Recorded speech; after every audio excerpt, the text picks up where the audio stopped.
They were poor farmers who struggled every day just to eat. Maria's father had died when she was still young, leaving her mother alone to care for the children. Though Maria was only a little girl, she worked like an adult, cooking, cleaning, sewing clothes, and helping raise her younger siblings. But despite the hardship around her, there was something peaceful about Maria. She smiled often, she prayed constantly, and everyone who knew her could see the deep love she had for God.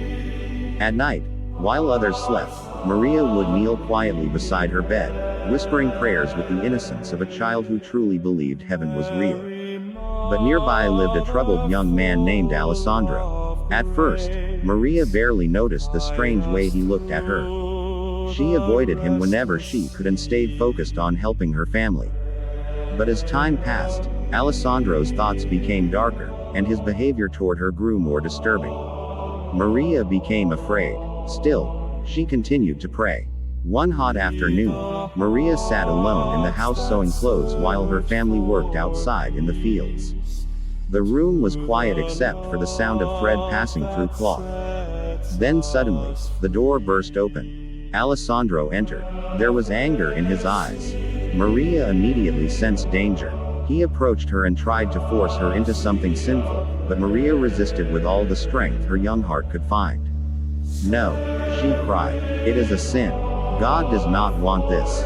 But her words only made him more furious.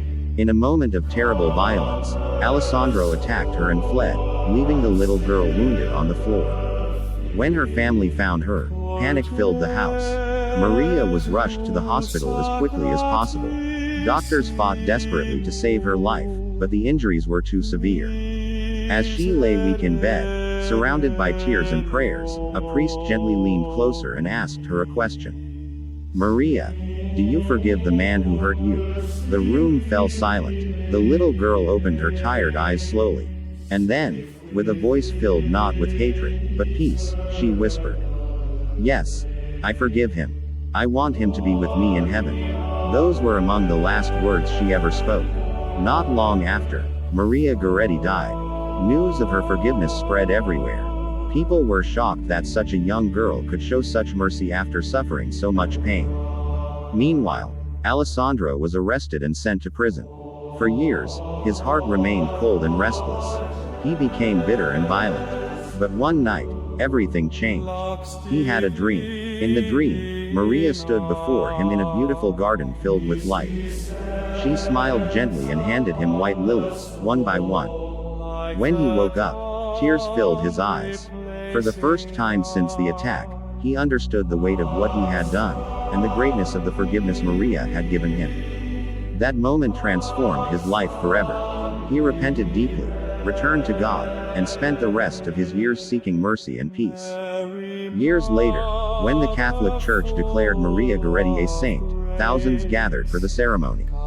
And among the crowd stood Alessandro himself, the man she had forgiven. Older now, quiet, broken by remorse, yet healed by grace. As he looked toward the image of the young saint, he wept openly.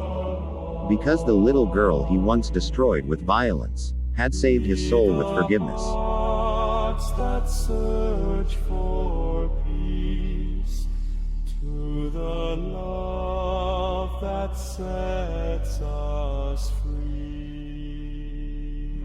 Ave Signor,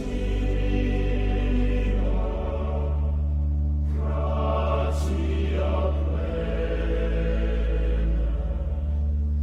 serving all forever me. Calm the soul and still the feet. Cor Jesu sacratissimo,